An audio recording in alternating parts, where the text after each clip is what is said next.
제47대 미국 대통령 선거가 대장정으로 마무리됐습니다. 이번 본선거에서 뉴욕, 뉴저지 26명 출마로 역사상 가장 많은 한인 후보가 출마했습니다. 오늘 있은 본선거에선 한인 유권자들의 투표 참여 열기가 뜨거웠습니다. 퀸즈 공원 주차장에서 주차 시비로 총격 사건이 발생, 2명이 부상을 입었습니다. 이상으로 주요 뉴스 전해드렸습니다. 아름다운 제품에서부터 아름다운 사회를 만들기까지 키스는 뉴욕에서 시작하여 현재는 전 세계 12,000명의 직원들과 함께 끊임없이 도전하는 기업입니다. 사람을 생각하고 존중하는 기업. 키스는 한인들이 사회의 주인공이 될 수 있도록 든든한 버팀목이 되겠습니다. 글로벌 뷰티 기업 키스. 뉴뱅크와 함께 꿈의 집을 마련하세요. 빠른 승인, 맞춤형 서비스, 전문가 상담, 지역 전문성, 경쟁력 있는 이자율. 뉴뱅크가 주택 소유를 쉽고 간단하게 모든 단계에서 도움을 드립니다. 지금 바로 가까운 뉴뱅크 지점을 방문해서 홈모기지 대출 상품에 대해 문의하세요. 뉴뱅크 제공입니다. 시청자 여러분 안녕하십니까? 11월 5일 화요일 TKC 뉴스데스크 첫 소식입니다. 제47대 미국 대통령을 선출하기 위한 본선거가 오늘 일제히 치러졌습니다. 유권자들은 차기 대통령에게 안전한 미국을 회복하는 데 힘써줄 것을 부탁했습니다. 민주당 대통령 후보인 카말라 해리스 부통령과 공화당 후보 도널드 트럼프 전 대통령 간의 치열한 승부가 대장정으로 마무리됐습니다. 뉴욕과 뉴저지 일원 투표소들은 새벽 6시부터 문을 열었고 유권자들은 차기 대통령과 지역 정치인들을 선출하는 데 소중한 한 표를 행사했습니다. 4년마다 새 대통령을 선출하는 선거인 만큼 유권자들의 투표 참여가 뜨거웠습니다. 이날 퀸즈 플러싱 투표소에서 일하는 한인 통역원들은 지난 2016년에 도널드 트럼프 대 힐러리 클린턴의 선거 때와 같이 올해도 유권자들의 투표 참여 열기가 뜨겁게 달아올랐다고 말했습니다. 굉장히 복잡해요. 그러니까 그 전에 제가 2016년도 그때도 트럼프하고 힐러리 클린턴하고 그날도 굉장히 복잡했어요. 오늘같이 이랬어요. 그래서 지금 확실히 그 대통령 선거가기보다는 공화당과 민주당이 지금 그야말로 막상막하 뚜껑을 열어봐야 될 것 정도로. PS22 투표소를 찾은 김동찬 시민참여센터 대표는 한인 유권자들이 이번 선거에서 누구를 뽑아야 할지 일찌감치 결정했다며 선거 결과를 예측할 수 없는 초박빙의 선거라고 평가했습니다. 이번 선거가 격전이 될 그런 선거이고 특히 한인들이 또 역사상 또 가장 많이 출마한 선거이기도 합니다. 뭔가 새로운 변화의 분위기 속에서 내가 누구를 찍어야 되겠다는 그런 생각들이 확고하기 때문에 이번 선거는 그만큼 격렬하고 또 투표율이 높지 않을까 그런 생각을 합니다. 박윤용 뉴욕주 하원 25선거구 민주당 지구당 대표는 이번 선거는 이민 역사상 가장 중요한 선거라며 한인 유권자들이 투표에 참여할수록 더 많은 혜택을 누릴 수 있다고 강조했습니다. 학교 정책이나 그 노인 재정, 노인 복지, 그다음에 우리의 어떤 그 치안 문제 이런 게 사실 다 정치인들이 팔리시를 결정합니다. 그리고 또 우리 한인 언론사도 마찬가지예요. 언론사에도 한인 유권자가 많을수록 언론사에 광고가 많이 들어옵니다. 여러 가지 혜택이 모든 돈과 우리 권익과 우리 혜택이 다 함께 이게 뭉쳐 있는 게 우리 유권자의 권리입니다. 이날 대통령 선거부터 연방 상하원 의원, 뉴욕에서는 주 상하원 의원 선거가 실시됐습니다. 수개월간 한인 사회를 뜨겁게 달궜던 선거가 마침내 치러진 가운데 최초의 한인 연방 상원 의원이 탄생할지에 대한 귀추가 주목됩니다. 이번 본선거에 뉴욕 3명, 뉴저지 23명 등 총 26명으로 한인 사회 역사상 가장 많은 한인 후보들이 출마했습니다. 특히 연방 하원 의원 3선 달성에 이어 미주 한인으로는 처음으로 연방 상원 의원 당선이라는 새 역사에 도전하는 김 후보는 최근 잇따른 여론조사에서 압도적인 지지율을 기록하는 등 큰 이변이 없는 한 공화당 후보를 누르고 당선이 확실시됩니다. 뉴욕주에서는 주 하원 40선거구 현역 의원인 롱김 의원이 중국계 공화당 후보와 치열한 경쟁을 펼쳤습니다. 김 의원이 당선될 경우 주 하원 의원 7선 달성이라는 새로운 기록을 세우게 됩니다. 김 의원은 이날 선거구 내 투표소들을 방문하며 모든 주민들이 안전하게 거리를 다닐 수 있도록 공공안전에 집중할 계획이라고 말했습니다. 우리의 커뮤니티 세이프티 넘버 원. 우리가 어르신들, 스몰 비즈니스 학생들이 댕기면서 세이프한 그 environment가 필요하고, 그 다음에는 우리 경제, 스몰 비즈니스 앤 잡스 하고 교육, 에듀케이션 투자를 잘 해야지만은 우리나라가 뉴욕부터 미국까지 더 발전될 수 있습니다. 이날 투표소를 찾은 한인 유권자들은 한인 정치인 배출의 중요성을 강조했습니다. 한인 사회는 아직도 타민족 커뮤니티에 비해 미약한 존재라며 주류 사회에서 한인들의 목소리를 대변할 수 있는 한인 정치인들이 많아져야 한다고 입을 모았습니다. 실선에 나와서 그 전에 일한 기록을 보면은 너무 잘했습니다. 그러나 이런 분이 없으면은 우리는 갈 곳이 없는 거로 생각합니다. 우리의 목소리를 높이려면은 이런 분이 또 다시 나와야 할 것을 저는 간절히 바라고 있습니다. 우리 한인 정치인이 중요한 것은 우리가 소수민족이기 때문에 더욱더 그분이 우리를 위해서 또 한인들을 위해서 또 타인을 위해서 많이 일할 것을 믿고 제가 그렇게 말씀드리겠습니다. 한편 뉴욕주 하원 65선거구의 현역 의원인 그레이스 이 민주당 후보는 경쟁 후보가 없어 당선이 사실상 확정된 상태이며 뉴저지주에서는 시장, 시의원, 커미셔너, 교육위원 등 23명의 한인 후보들이 출마했습니다. 오늘 실시된 본선거에선 한인 유권자들의 투표 참여 열기가 뜨거웠습니다. 한인 밀집 지역인 플러싱 소재 투표소들에는 새벽 6시 전부터 줄을 서서 기다리는 유권자들이 있을 정도로 자신들의 한 표를 행사하기 위해 흥분을 감추지 못했습니다. 투표소를 찾은 유권자들은 이번 선거는 정말 중요한 선거라고 입을 모았습니다. 다수의 한인 유권자들은 누가 대통령이 당선되더라도 안전한 미국을 되찾는 데 힘써줄 것을 호소했습니다. 아메리카가 안전한 나라가 될 수 있는 것을 소망합니다. 서민을 위해서 좀 뛰는 그런 대통령이 됐으면 좋겠습니다. 지금 어려운 시기니까 점점 더 살기가 좀 힘들어요. 그래서 좀 경제가 제일 우선인 것 같아요. 한 유권자는 인종과 상관없이 모두에게 평등한 기회를 제공해 줄 것을 부탁했습니다. 우리 서민들이 안심하고 사회에 기여할 수 있는 그런 또 공헌할 수 있는 그런 기회가 모든 민족에게, 모든 인종들에게 평등하게 기회가 부여됐으면 좋겠어요. 또 다른 유권자는 소상공인들이 번창할 수 있는 좋은 정책들을 마련해 줄 것을 소망했습니다. 가장 가까이 느끼는 것이 자꾸만 이 최저임금이 올라가요. 지금이 거의 제 생각에는 맥시멈이라고 보고 있는데 여기서 또 올라가면은 그 일하는 종업원들의 시간을 줄이든지 아니 인원수를 줄여야 되는 이제 그런 상황이 되는데 저 같은 그 스몰 비즈니스 하는 사람 입장에서는 그런 거를 좀 자제해주는 그런 쪽에서 찍고 싶습니다. 네. 한편 퀸즈 지역 내 일부 투표소에서 투표용지 스캐너가 제대로 작동하지 않는 문제가 발생해 유권자들이 한 표를 행사하는 데 난항을 겪었습니다. 일부 스캐너들은 투표용지를 거부해 유권자들은 여러 차례에 걸쳐 자신들의 한 표를 행사할 수 있었습니다. 이에 대해 뉴욕시 선거관리위원회는 기술자들을 문제 있는 투표소로 파견해 문제 해결에 나섰습니다. 미국 제47대 대통령을 뽑는 선거가 조금 전 오후 9시에 모두 마무리됐습니다. 박빙 승부의 결과는 빠르면 내일 새벽 윤곽이 드러나지만 최종 결과는 상당 시간이 소요될 것으로 전망됩니다.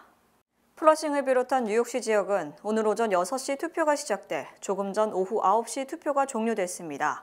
다른 주들도 대부분 오전 5시부터 8시 투표가 시작됐고 오후 7시에서 9시 사이 투표가 끝이 났습니다. 투표일인 오늘까지도 해리스와 트럼프의 승률은 50대 50으로 예상되는 등 좀처럼 우열을 가리기 힘든 상황인 가운데 7개 경합주 중 선거인단 16명이 걸린 조지아주가 오후 7시 가장 먼저 투표의 막을 내렸고 펜실베니아주도 오후 8시 막을 내렸습니다. 미국 대통령 선거는 50개 주와 워싱턴 DC에 배정된 총 538명의 선거인단 중 과반수보다 한 표 많은 270표를 얻으면 승리하며 7개 경합주를 제외한 나머지 주만 계산하면 해리스가 몇 표 앞선 것으로 추정됩니다. 정치 전문가들은 해리스 부통령은 펜실베니아, 미시건, 위스콘신 등 이른바 러스트벨트 3개 주를 차지하면 승리하고 트럼프 전 대통령은 조지아, 노스캐롤라이나 등 선벨트 2개 주와 펜실베니아를 잡을 경우 당선될 가능성이 큽니다. 뉴욕주는 캘리포니아주와 함께 대표적인 민주당의 텃밭으로 개표할 필요도 없이 해리스가 모든 선거인단을 독차지할 것이 확실시되며 다만 연방 하원 선거 등에서 공화당이 얼마나 약진할지가 주목됩니다. 오늘 투표 마감 직후 각 방송은 출구 조사 결과를 발표했지만 조사기관마다 예측이 엇갈리고 있으며 내일 새벽이 돼야 대체적 윤곽이 드러날 것으로 기대됩니다. 하지만 사전투표가 무려 8,200만 명으로 어제 직접 투표장을 찾은 유권자보다 많기 때문에 사전투표 중 우편투표가 모두 선관위에 도착, 개표가 이뤄질 때까지 최소 4일에서 최대 13일 정도가 지나야 최종 승자가 확정될 것으로 예상됩니다.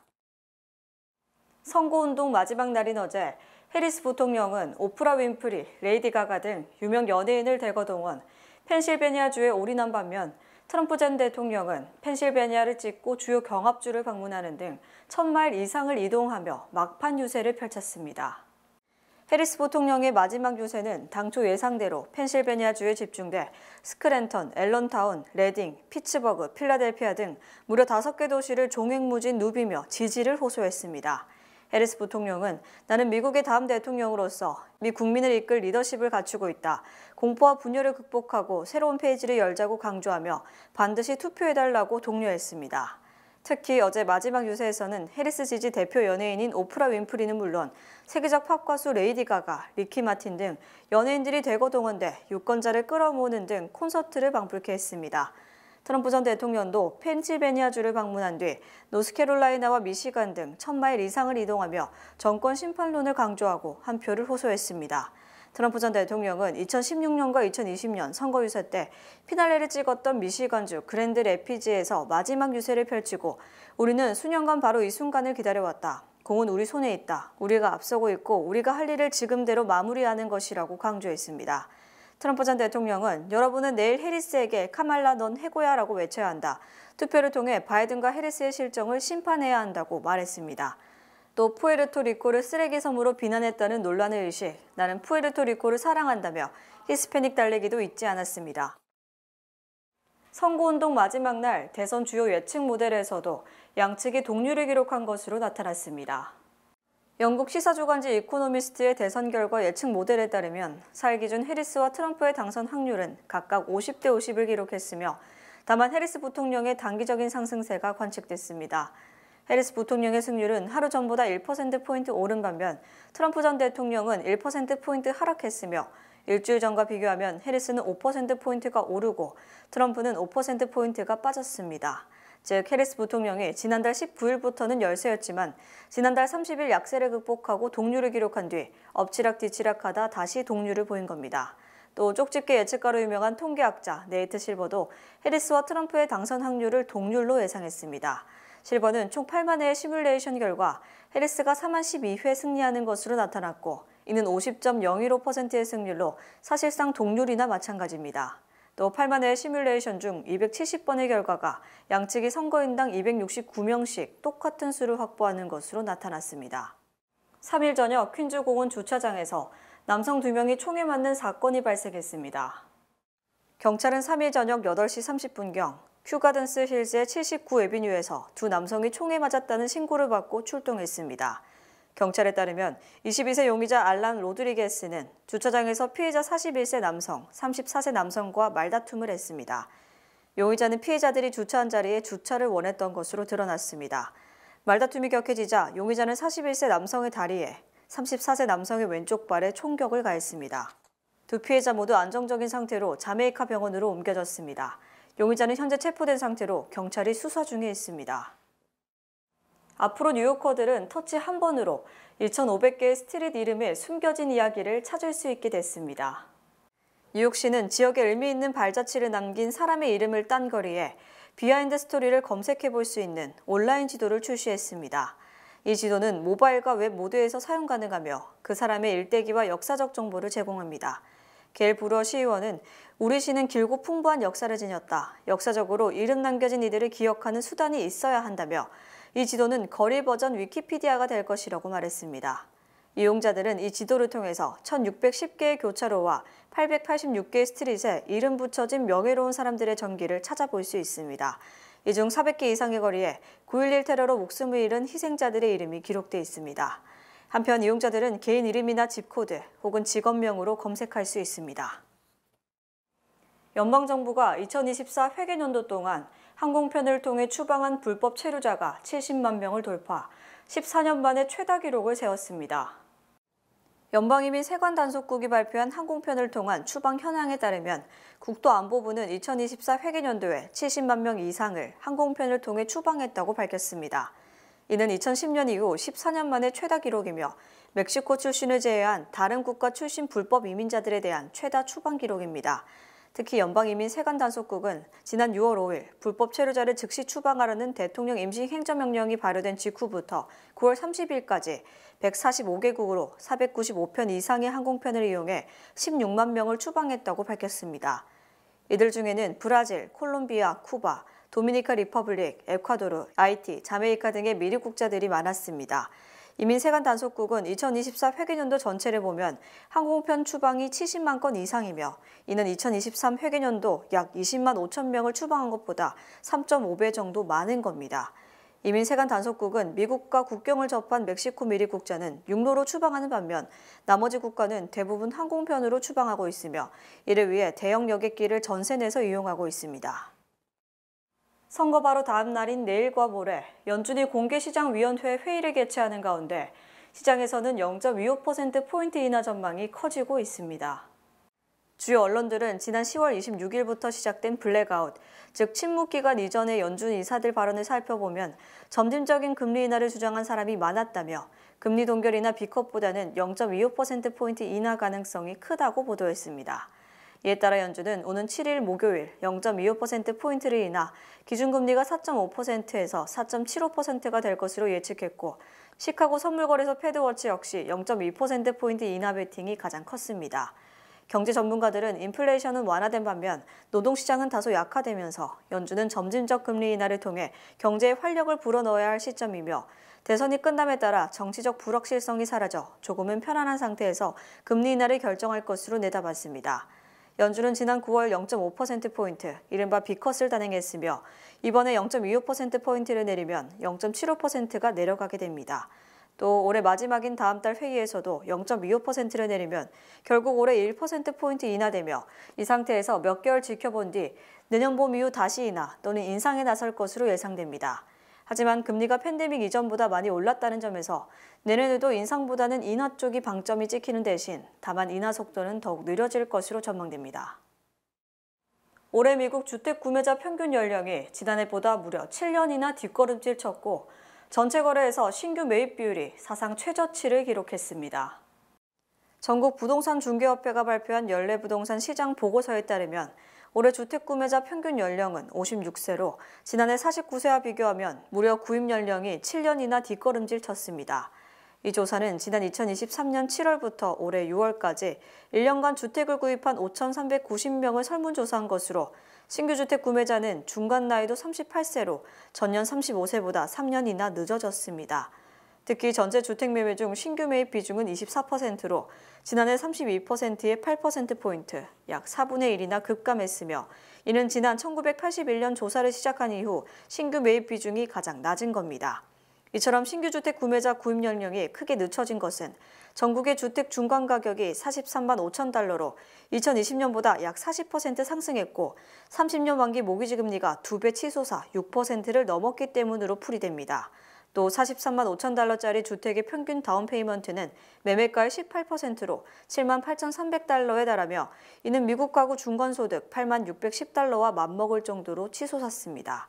반면 주택을 은행 모기지 없이 구매하는 비중이 올해 26%로 지난해 20%보다 6%포인트나 증가했으며 이는 매물 부족, 가격 상승 속에서 어느 정도 경제력이 있는 계층의 구매가 늘어난 것 때문으로 분석됩니다. 또 주택 판매자 평균 연령도 63세로 조사 이후 가장 높은 연령이며 이들 가구의 연평균 소득도 11만 1,100달러에서 11만 2,500달러로 상승했습니다. 미주 최대 한인은행에서 이제 아시아계를 대표하는 은행으로 도약하는 희망을 설계하는 전문가들의 은행 Bankers, Experts, Neighbors 뱅크 오브 호프가 지원합니다. 주요 단신 전해드립니다. 북한이 미국 대통령 선거를 6시간 앞둔 어제 새벽 동해상으로 탄도미사일을 발사했습니다. 한국의 합동참모본부에 따르면 한국군은 한국 시간 기준 5일 아침 7시 30분경 황해북도 사리원 일대에서 동해상으로 발사된 단거리 탄도미사일 수발을 포착했다고 밝혔습니다. 대선에서 도널드 트럼프 전 대통령의 당선 가능성이 주춤하면서 가상화폐 대장주 비트코인이 약세 흐름을 보이고 있습니다. 가상화폐 거래소 코인베이스에 따르면 미 동부 시간으로 3일 오전 11시 51분 비트코인 한 개당 가격은 24시간 전보다 1.97% 하락한 68,147달러에 거래됐습니다. 도널드 트럼프 전 대통령이 선거 당일인 오늘 미시간주 그랜드 래피즈에서 진행한 마지막 유세에서 여러 민주당 인사들을 공격하던 중 펠로시 전 의장을 향해 아프고 사악하고 미친 X라고 말했습니다. 맨해튼과 뉴저지에 있는 패스 호보큰역이 대대적 보수 공사로 인해 내년 1월 30일부터 2월 25일까지 25일 동안 폐쇄됩니다. 이에 따라 패스는 호보큰 뉴포트 익스체인지 플레이스 구간에 무료 셔틀 서비스를 운영합니다. 인천국제공항공사가 국제신용평가사 무디스의 국제신용등급평가에서 최종 신용등급을 AA2를 유지하고 독자 신용등급은 기존 BAA1에서 A3로 한 단계 상향됐다고 밝혔습니다. 공사는 여객 수요 회복과 재무 지표 개선에 등급 상향에 긍정적인 영향을 미쳤다고 분석했습니다.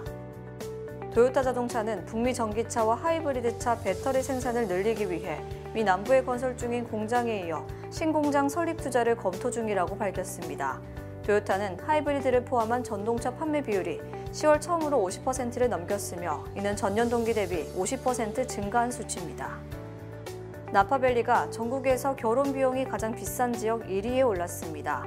웨딩드레스 전문 온라인 소매업체인 JJ's 하우스가 복장, 액세서리, 뷰티 등 47개 카테고리를 취합해 전국 결혼 비용을 조사한 결과 나파밸리의 총 결혼식 비용은 약 62,000달러에서 75,000달러 사이인 것으로 나타났습니다.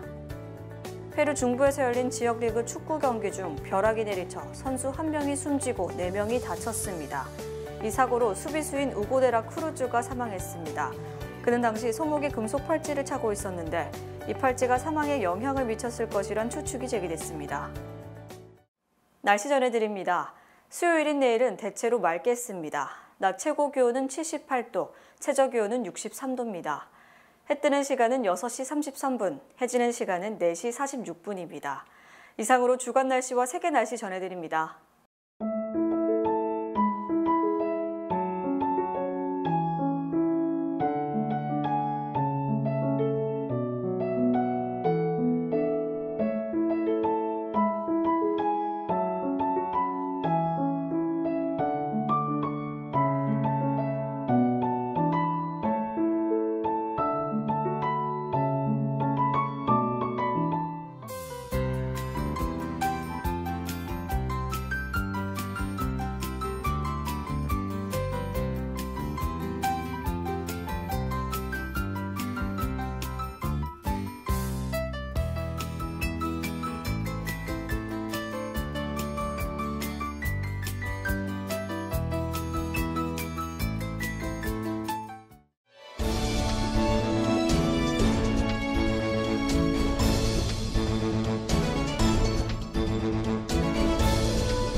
이상으로 11월 5일 화요일 TKC 뉴스데스크 여기서 마치겠습니다.